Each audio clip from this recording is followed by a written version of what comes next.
Hello বন্ধুরা, আমরা তো সারাদিন দৌড়াদৌড়ি করি, খেলাধুলা করি, কিন্তু তোমরা কি জানো আমাদের গায়ের চামড়ার নিচে কি আছে? কেন ডাক্তারবাবু আমাদের হাতের কবজি ধরে ঘড়ি দেখেন? আর আমাদের শরীরে কতগুলোই বা হাড় আছে? আজকের ভিডিওতে আমরা আমাদের শরীরের এই সব মজার রহস্য আর বিজ্ঞানের নিয়মগুলো জানব। প্রথমেই আসি আমাদের শরীরের কাঠামো বা হাড় নিয়ে। একজন প্রাপ্তবয়স্ক মানুষের শরীরে হাড় থাকে 206টি, কিন্তু জানো কি ছোটবেলায় আমাদের শরীরে প্রায় 300টির মতো হাড় থাকে। বড় হওয়ার সাথে সাথে সেগুলো একে অপরের সাথে জুড়ে যায়।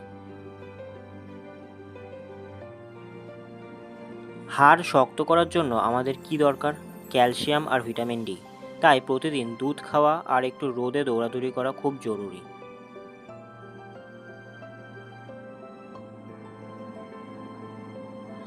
কখনো খেয়াল করেছো কবজিতে হাত দিলে কিছু একটা টিপ টিপ করে?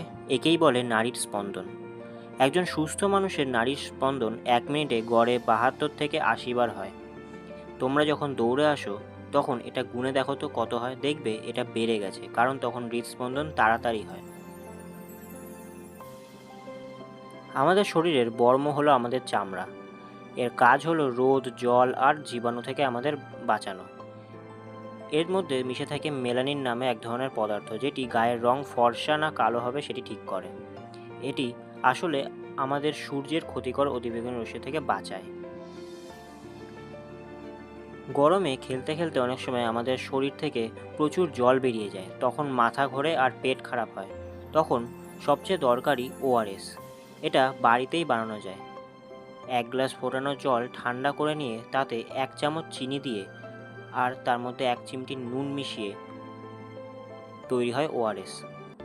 তাহলে আজকের ভিডিওতে আমরা কি কি শিখলাম? হাড়ের সংখ্যা, নাড়ির গতি আর ওআরএস তৈরির নিয়ম। ভিডিওটা ভালো লাগলে লাইক আর বন্ধুদের সাথে শেয়ার করতে ভুলো না। দেখা হচ্ছে পরের ভিডিওতে।